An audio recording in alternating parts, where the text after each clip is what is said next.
yo creo. Ok, perfecto. Queríamos solicitar información basada en el plan que tienen de mejora de todo lo que es el sistema de pagos electrónicos al usuario. No tenemos que entrar en el detalle ahora, pero solicitar esa información de ese sistema de plan. Vi que en la presentación tienen unos logros asociados con eso, pero validar ese plan de mejora de ese sistema y cómo lo siguen aumentando para ayudar en esa facilidad y esa agilidad con el usuario. Y quería entonces también un poco más de información sobre el sistema de monitoreo que tienen, lo que es medición en el grid que presentaron, que los diferentes municipios tienen acceso para ver cómo están los abonados en su área. Conocer un poco más de ese sistema y su plan de mejoría y acceso directo. Ese grid, ese sistema es exclusivamente para los municipios o a nivel estatal y central también hay un sistema de medición inmediata de servicio. No, eso está publicado en la página web, lo podemos acceder hasta el teléfono. Okay. Usted entra a aepr.com, de ahí le sale, no me acuerdo cuál es el link exacto, pero lo podemos buscar. Sectores sin servicio, sale el mapa de Puerto Rico con todos los municipios. Usted el mapa de Puerto Rico y debajo le da un resumen por región y cuántos hay clientes sin servicio, cuánto por ciento de eso representa y el total de clientes. Okay. Si quiere ir específico a un municipio, usted va arriba, le da un clic al municipio que usted entienda y le salen los sectores que están sin servicio. Y da el detalle de por sector cuántas personas tenemos sin servicio. Ese no lo recuerdo, creo que sí, pero no estoy claro si sí o si no. Pero está ahí, está. Excelente. Está bien. Okay, está excelente por región, sí. Accesamos la información y buscamos entonces la información en detalle. Muchas gracias. Seguro, suele. Presidente. Sí. Juan Carlos. Ahora sí, buenas tardes. Voy a hacer un gusto tenerlos aquí y verlos nuevamente. Voy a hacer varias preguntas. Yo creo que hemos tocado todos los temas neurálgicos. Quiero empezar hablando del mapa de Puerto Rico y el hecho de que la generación pues está todo en el sur y sabemos pues los retos que eso representa y los riesgos que eso representa cuando la mayoría del consumo está en el norte, por lo menos el consumo en estos momentos. Como parte de todos estos procesos de transformación, privatización, traer a Luma, ¿verdad?, que se va a encargar de lo que es todo el sistema de distribución y transmisión, pero igual estamos evaluando distintos proyectos, distintas alianzas para la generación.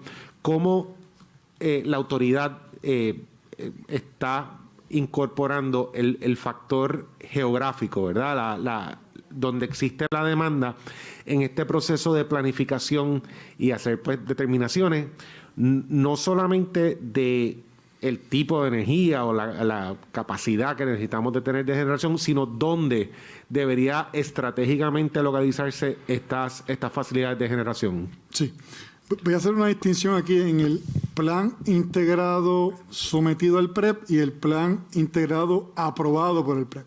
En el plan integrado sometido al PREP hicimos ¿verdad?, implementamos una filosofía de operación en cuanto a emergencias, que fue lo que en ese plan se llamó las mini redes.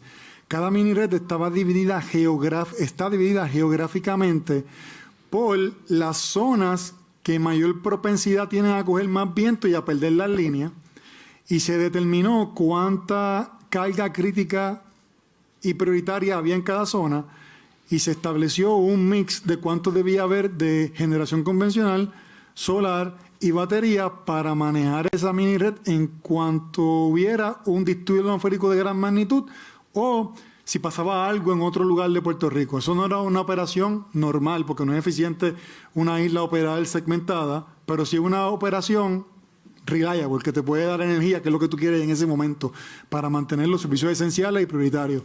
Ahora, el negociado no aprobó esa modalidad totalmente, pero sí entendió el concepto y en el plan aprobado por el negociado abrió un docket o dio la apertura a empezar diálogos en esa dirección para maximizar y para estudiar un poco más el tema e implementar algo en esa dirección. Eso me lleva precisamente a 2 puntos y es la razón por la que empecé con esa pregunta. Uno es el asunto de confiabilidad, ¿verdad? Y pues hablar del costo es bien importante y ciertamente es una conversación que tiene mucho impacto, ¿no? Tanto en individuos como en negocios, pero igualmente la confiabilidad del sistema. De nada vale que sea barato o caro si cuando prende no prende. Así que, ¿qué medidas específicamente están ustedes integrando en todos estos procesos de transformación para garantizar la confiabilidad del sistema? Para asegurarse que cuando una persona va y hace su compra y llena su nevera, esa nevera va a continuar funcionando y no va a perder esa inversión en alimentos, por ejemplo. Sí, mira, esa pregunta tiene varias vertientes. Me voy a ir por la más simple de explicar. Y es lo siguiente. La autoridad, o sea, tenemos que hacer una armonía entre lo que usted menciona, ¿verdad? En términos de confiabilidad, costo y ambiente. Los renovables están en la ley, nosotros no tenemos ningún problema con ellos, pero también nos presentan ciertos retos. Por ejemplo, esto es un ejemplo que tenemos la información y la podemos compartir sin ningún problema. Y voy a hablar de momentos específicos porque así fue como pasó, literal. El día de las elecciones fue el 3. Ese día hacía mucho sol porque yo estaba haciendo fila, como mucha gente hizo fila en el sol. Y el sol estaba produciendo, pero sin embargo, el martes después, que fue el 7, yo me acuerdo haber llamado al director de operaciones, Gary Soto, que está aquí, y haberle dicho, Gary, cuando termine el día, cuadra cuánta producción de renovables hubo, porque fue un día nublado. Cuando él terminó el día, me dije, Fran, 70% menos de la producción solar ese día, obtuvo ese día. O sea que del 100% que yo tenía el martes 3, tengo un 70% menos el martes 10. O sea que para yo poder hacer un balance real de tener la confiabilidad del servicio, yo tengo que tener en consideración la naturaleza de las fuentes que estoy implementando. Y obviamente el sol tiene que ir conectado con baterías, pero en esta isla tropical hay veces que tenemos 2 o 3 días de sombra.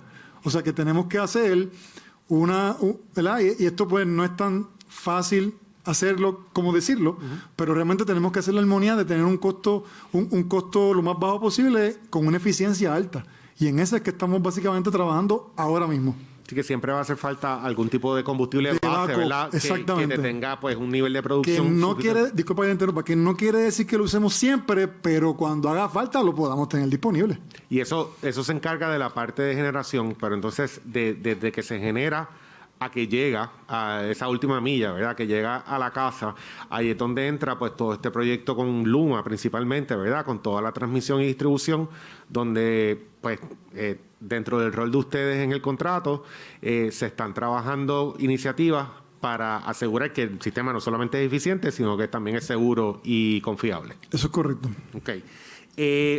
La otra parte de la pregunta son las microredes, ¿verdad?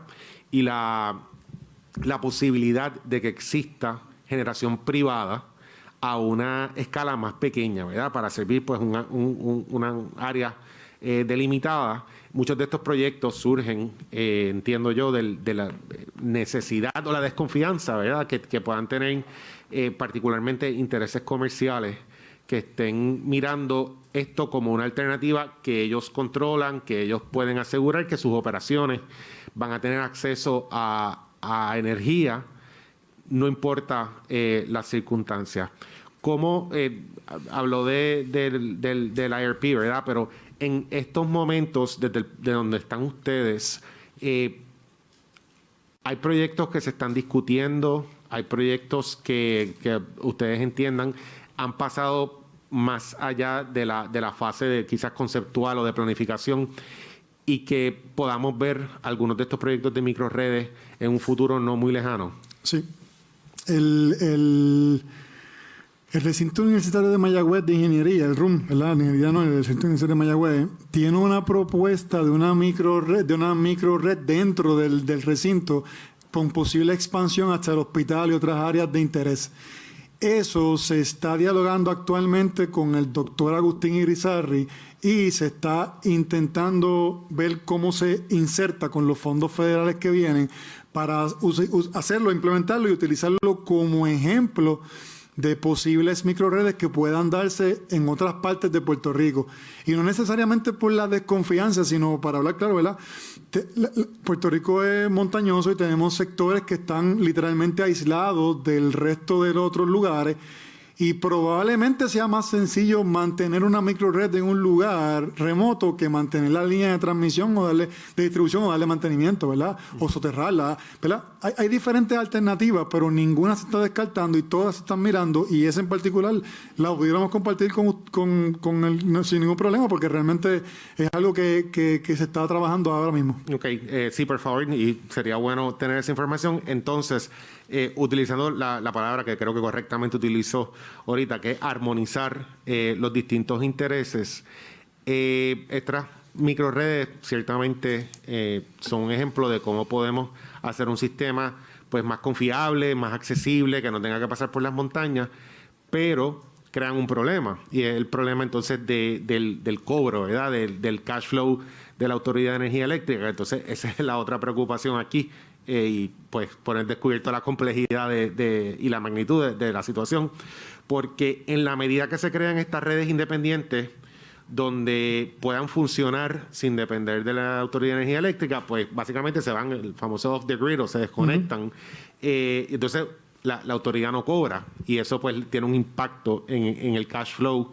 El RSA pues tiene algunas propuestas para atender este asunto, pero entonces, ¿cómo balanceamos la necesidad fiscal y los compromisos y las negociaciones que se están dando en términos de la reestructuración de la autoridad con el interés impulsado en cierta parte por el sector privado y por el desarrollo económico de poder tener un sistema de energía que sea a un costo razonable, que sea accesible, que sea confiable? Sí, el futuro de energía eléctrica está establecido de esa manera, como ustedes mencionan: microredes, generación renovable, confiable, a un costo que podamos accesar, que promueve el desarrollo económico, pero ese es lo que vislumbramos tener, pero tenemos unas realidades las cuales tenemos que armonizar. La respuesta yo no la tengo ahora mismo para esa pregunta, pero sinceramente es algo de lo que tenemos que sentarnos a dialogar y a conversar, porque tenemos que conseguir algo que funcione para todas las partes, sea un ganar-ganar, y de esa forma no sentarnos en una posición sin tomar en consideración los demás, que eso es lo que no queremos que pase. Reconociendo que ese algo no está, ¿verdad? A pesar de que pues ya hay unos procesos corriendo y ha habido muchas conversaciones, en su apreciación, ¿cuán lejos o cerca estamos en estos momentos de ese algo, de esa fórmula que funcionaría? Yo pienso que ya el próximo año, que vamos a empezar a entrar en detalle y en apertura de discusión de ciertos temas en particular, lo vamos a estar viendo ya estableciéndose prontamente. Ok, lo única otra cosa, y lo mencionaron ahorita, si nos pudieran proveer copia del plan de 10 años, sí, que no lo he visto, no lo vi como parte de los documentos, sería bueno, porque yo creo que esa es la otra parte importante de toda esta discusión, como no solamente pues trabajamos los temas fiscales, pero y cómo las nuevas tecnologías y todo lo que estamos tratando, pero igual cómo vamos a hacer esa distribución, esa utilización de los fondos que tenemos disponibles para crear pues el sistema más robusto que podamos tener realmente en la isla. Así que, señor presidente, esas son mis preguntas. Muchas gracias. Gracias, Juan. Director, en términos de las hidroeléctricas, ¿qué me puede decir del proyecto de Villalba Orocovis? ¿Continúa? ¿Cuál es el escenario ahí? El proyecto Villalba de la hidroeléctrica, tenemos un acuerdo. El detalle no lo tengo ahora, pero sí la consultora legal nuestra, la directora Astrid Rodríguez, se ha reunido con la contraparte del consorcio y hemos llegado a un entendimiento y estamos esperando porque las P3 nos dé el visto bueno para poder entonces firmarlo, porque recuerde que estamos con también un proceso de hidroeléctricas con las P3. para poderlo firmar. Yo entiendo que simplemente ellos quieren accesar unos fondos para hacer unas investigaciones y unas reparaciones en la hidroeléctrica y accesar otros fondos para construir otros tipos de almacenamiento de energía y fuentes de energía solar en el área. O sea que con ustedes no hay ningún problema en que ese tipo de proyectos se pueda dar, como también el que un grupo comunitario en Utuado pueda encargarse de la de Utuado. Nosotros no tenemos ningún concern siempre y cuando no se violente ninguna ley ni ningún contrato que tengamos, o sea, el gobierno de Puerto Rico con alguna otra entidad o nada. Todo se puede hacer con armonía, es cuestión de comunicarlo y hablarlo. En cuanto, quiero hacer una breve aclaración en cuanto al CELI, o quizá un poquito de historia, pero bien condensada para que la gente pueda entender bien el concepto de CELI, porque en la calle siempre se crea la duda que si eso es un donativo a los municipios o un subsidio, y eso no es así. Cuando el gobierno de Puerto Rico compra la autoridad de las fuentes fluviales, que era como se llamaba para allá, para los 40, la legislatura de Puerto Rico quiso, y el gobierno de Puerto Rico quiso, para impulsar la electrificación del país, porque solamente en algunos lugares era donde llegaba la energía eléctrica, que se le eximiera a fuentes fluviales del pago de contribuciones, del arbitrio, de contribución sobre la propiedad, de patentes municipales, etcétera, para que pudiera invertir todo el dinero que ganaba en la electrificación del país. Y entonces, para que no hubiese un desbalance, la legislatura entonces dijo, vamos a hacer lo siguiente, lo eximimos del pago, a cambio usted le va a dar una aportación a los municipios. Se hizo una fórmula a través del tiempo, que era una fórmula que era razonable, donde el municipio X gastaba $5 millones en energía eléctrica durante el año. Se calculaba cuánto le hubiese tenido que costar a la autoridad en contribuciones a ese municipio, y si eran 4 millones en contribuciones, el municipio tenía que pagarle a la autoridad por el diferencial de $1 millón. Si era al contrario, el municipio gastó 4 millones y la autoridad tenía que pagarle 5 millones, entonces la autoridad lo que hacía era que le daba $1 millón al municipio. Y eso funcionó perfectamente bien hasta que llegó una época donde los municipios demandaron a la autoridad porque la autoridad le estuvo escondiendo mucha ganancia y le debían más de 300 millones a los municipios. Cuando la autoridad se dio cuenta que iban a perder el caso en el tribunal, entonces vino una legislación bajo el gobierno de Sila Calderón y bajo el director de la autoridad de aquel entonces, donde crearon una fórmula nueva, doblaron el brazo de los alcaldes, los obligaron a terminar de negociar con ellos, dándole una cantidad de dinero en obra y una cantidad de dinero en cash. Pero digamos, el municipio que le debían 27 millones tuvo que aceptar 6 millones. Eso fue lo que pasó. La nueva fórmula contemplaba que si el petróleo subía, pues eso era lo que se tomaba en consideración para efectos de darle el CELI al municipio. Yo no veo ningún inconveniente en que la autoridad pague arbitrios, pague contribuciones y los municipios paguen entonces por el consumo energético, o volver a la fórmula donde se haga un análisis financiero donde, ok, el municipio gastó tanto, yo le tenía que pagar tanto en contribuciones, el municipio tú me debes a mí, o viceversa, porque eso sí incentivaría a los municipios a tratar de bajar su consumo, porque si bajo mi consumo, pues a lo mejor toca alguito de la ganancia de la autoridad. Dicho sea de paso, la nueva ley contemplaba que la autoridad, el municipio que lograra economías anuales de más de 5%, el diferencial se iba a repartir entre 60 y 40, 60 para la autoridad, 40 para el municipio, si no me falla la memoria, no sé si era al revés. Me parece que al día de hoy ustedes no han pagado un solo de esos arreglos, o estoy equivocado. ¿Hay algún municipio que logró alcanzar sobre el 5% de economía? No tengo esa información ahora mismo. ¿Tú la tienes? No tengo. Okay. cuando si tienen la oportunidad y nos consiguen esa información, porque sí sabemos de municipios que lo han logrado más, han logrado hasta un 10% en un año de economía, haciendo distintas alternativas como cambiando las luces, sensores de movimiento, etcétera, etcétera. Y para aclararlo, para recordar. Por último, nos mencionaron, si no me falla la memoria, que ustedes esperaban que las pérdidas de este año estuvieran en unos 300 millones, ¿correcto? No, hasta 500 aproximadamente. millones de dólares. Ok. En los estados interinos del año 2020, página, vamos a buscarla por aquí, esta es la página 1517. Vamos a buscarlo aquí porque tengo aquí una copia, que obviamente le vamos a pedir que oficialmente la envíen al comité. Aquí hay una pérdida registrada, estos no son estados financieros auditados todavía, pero hay una pérdida registrada de 241 millones de dólares en los primeros 3 meses. Si hacemos, si lo estiramos por el año completo, ustedes van a terminar con una pérdida de sobre 700 millones de dólares. En ese estado financiero también, en la página 15, entre activos, el déficit entre activos y pasivos es de 9 billones de dólares. ¿Es correcto? Sí, eso es correcto. El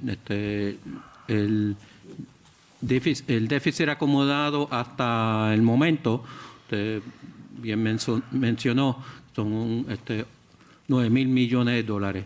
Total de activos, esto es al 30 de octubre, ¿verdad? Según Del 2020. ¿Perdón? Del 2020. Del 2020, correcto, ¿verdad? Total de activos, 9.5 mil millones. El total de pasivos, 18.4 mil millones. El déficit acumulado de 8.9 mil millones. El déficit acumulado es de 9 billones 134. Mira, a ver. Vamos a buscarlo aquí. Okay.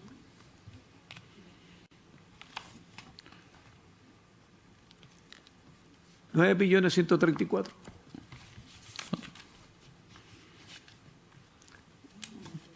Sí, Total redondeado unos position. 9 mil millones de Total dólares. de position deficit, 9 millones 134. Sí. Señor presidente, quiero aclarar que el mero hecho de que refleja una cantidad de déficit en los primeros 4 meses de este año fiscal, no necesariamente se puede proyectar eso en un método straight line, porque hay unos ajustes contables, Claro. etcétera, que Sí, se tienen que la reflejar. depreciación y todas estas cosas, Sí, seguro que sí. correcto. Pero es significativo, o sea, y preocupante porque es una cantidad enorme y la autoridad en quiebra, pues, veo un reto enorme poder salvar a la autoridad en las condiciones que está en este momento. Sí, no hay más, si no hay más ninguna pregunta, sí le voy a solicitar, si son tan amables, nos envían los estados preliminares del 18, 19 y 20 para que entonces el comité de transición tenga la información más acertada posible. Y por ahora no tenemos ninguna pregunta. Si hay alguna Señor otra- presidente del comité entrante. Sí, Sí. si hay alguna otra información que necesitemos, pues nos vamos a estar comunicando y quizás entonces hay algunos temas, como usted bien dijo, director, que lo podemos tratar en reuniones ejecutivas y entonces así aclarar todavía aún más los asuntos. Agradezco su paciencia, la paciencia de ustedes, el tiempo que nos han dedicado en la mañana de hoy. Estamos para servirle. Sí, yo solamente, según acostumbro, quería agradecerle al director ejecutivo de la Autoridad de Energía Eléctrica, así como al presidente de la Junta de Directores de Energía Eléctrica y a sus equipos de trabajo por el trabajo que realizan, ¿verdad? Que han estado realizando. Nos encontramos en un momento, en una coyuntura importante para la isla, ¿verdad? Tenemos una Autoridad de Energía Eléctrica en quiebra que está sufriendo unos cambios que van a impactar este servicio por el resto, o van a tener un impacto histórico para nuestra isla y el servicio de energía eléctrica siendo uno esencial. Y les quiero agradecer la comparecencia en la mañana de hoy, el que hayan compartido, ¿verdad?, esta información con el comité entrante, que esto sin lugar a dudas va a permitir que el gobernador electo tome determinaciones de política pública de forma inmediata, tan pronto asuma el poder el 2 de enero. La Les agradezco el comportamiento que han tenido durante toda la mañana, así que igualmente les voy a agradecer que tengan el mismo comportamiento y compartan igualmente la información de manera amplia durante las vistas que se van a llevar a cabo en los subcomités y que se va a dar un intercambio de información confidencial. Le agradezco a los miembros del comité entrante por la dinámica que hemos tenido durante la mañana de hoy. Básicamente esas son mis palabras, señor presidente. Bueno, muchas gracias, secretario. Siendo las 12:46, vamos a recesar. Entonces, yo creo como siempre nos cogí como 20 minutos y arriba. 2:30. Regresamos entonces a las 2:30 para recibir a el componente de la Autoridad de Acueductos y Alcantarillado.